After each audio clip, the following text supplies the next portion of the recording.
May malaking balita tayo mula sa paparating na 2026 PBA Commissioner's Cup. Official nang magiging guest team ng PBA ang Macau Black Bears. At hindi lang yan mga kabakets, nais din nilang dalhin si Dwight Howard sa PBA. Imagine kung may ball na sa TNT tas may Dwight Howard pa. Ito na siguro ang pinaka-exciting na PBA conference kung sakali. Magsisimula na nga ang PBA Commissioner's Cup sa March 11, 2026. Opisyal na ngang sasali bilang guest team sa PBA 2026 Commissioner's Cup ang Macau Black Bears.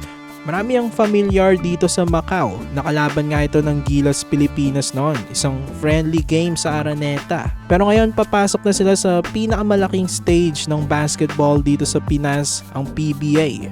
At balak pa daw nilang ibandera ang former NBA player na tinaguriang Superman na si Dwight Howard. Pwedeng-pwede naman na itong si Dwight sa PBA dahil wala ng height limit. So sana nga matuloy siya kasi alam naman natin, ibang excitement ang may bibigay niya sa mga PBA fans. Malakas ang hatak nito dahil ba naman sa kanyang status. Hindi basta-basta ito sa NBA.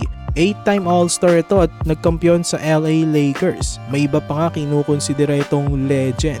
Alam niyo ba noon mga kabaket, si Dwight Howard ay halos napunta na sa PBA. Gusto nga niyang maglaro dito at gusto siya sana ng Converge noon. Pero may height limit lang para sa imports kaya hindi siya natuloy. Ngayon wala nang ganong limitasyon. So kung matuloy itong si Dwight sa PBA, magiging isa ito sa pinakamalaking import moves sa PBA history. Parang NBA level na rin ang labanan sa Commissioner's Cup. Kasi expected rin daw na pipirma sa TNT itong 7'3" naman na si Bol Bol. Isa ring former NBA player na hindi rin basta-basta. Ang iba pang mga imports na nabanggit na nga natin sa mga nakaraang vlogs ko pa. Sa Barangay Ginebra, mananatili ang legend na si Justin Brownlee. Sa Phoenix Fuel Masters naman si James Dickey. Sa Magnolia Hotshots si Terrell Brown Soares. Sa NLEX Road Warriors si KD Lalane. Tapos meron na rin import ang Rain or Shine. Sa kanila naman si Jalen Johnson. At sa Titan Ultra naman si Michael Gilmore.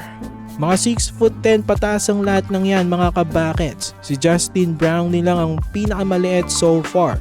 So ayun, sana nga matuloy si Dwight Howard sa PBA.